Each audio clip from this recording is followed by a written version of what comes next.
என்ன என் பையனுக்கு கல்யாணம் ஆகாதுன்னு நினைச்சிட்டியா? இப்ப பாரு, என் பையனுக்கு இந்த ஊரே மெச்சற மாதிரி கல்யாணத்தை செய்ய போறேன். நம்ம சக்திவேல் இருந்துட்டு ரொம்பவே சந்தோஷமா இருக்காங்க. "என்னடா குமாரு, இப்ப பார்த்தியா வீடே எவ்வளோ களை கட்டிட்டு இருக்கு. உனக்கெல்லாம் கல்யாணமே ஆகாதுன்னு எதிர்த்த வீட்ல இருக்கிறவங்க என்னெல்லாம் பேச்சு பேசினாங்க. இன்னைக்கு அந்த மூஞ்செல்லாம் எங்கே தூக்கிட்டு போய் வைக்கிறாங்கன்னு நம்ம பார்க்க வேண்டாமா?" அப்படின்ற மாதிரி சொல்லிடுறாங்க. "அப்பா, முக்கியமாக அரசிப்பா, அவகிட்ட நான் எத்தனை தடவை என்னை கல்யாணம் பண்ணிக்கோன்னு சொல்லி கேட்டிருப்பேன். ஆனால் என்னை அசிங்கப்படுத்திக்கிட்டே இருந்தாப்பா. அவகிட்ட நான் போய் சொல்லணும் எனக்கு கல்யாணம் நடக்க போகுதுன்னு." அப்படின்ற மாதிரி குமரவேல் வந்து சொல்லிக்கிட்டு இருக்காங்க. "சொல்லிட்டா போச்சுடா மவனே, நம்ம சீக்கிரமாக நிச்சயதார்த்தம்லாம் முடிச்சுட்டு டேட்டையும் ஃபிக்ஸ் பண்ணிடலாம்." அப்படின்ற மாதிரி சொல்லிடுறாங்க.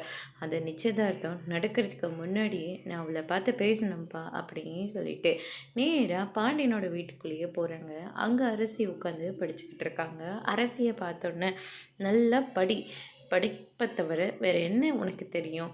எனக்கு கல்யாணமே ஆகாதுன்னு என்னெல்லாம் பேச்சு பேசினேன். ஆனால் இப்போ பாரு, உன்னை விட ரொம்பவே அழகான ஒரு பொண்ணை பார்த்து நான் கல்யாணம் பண்ணிக்க போகிறேன்." அப்படின்னு சொல்லிட்டு குமரவேல் வந்து சொல்லிடுறாங்க. இதை கேட்ட அரசிக்கு ரொம்பவே கோவம் வருது.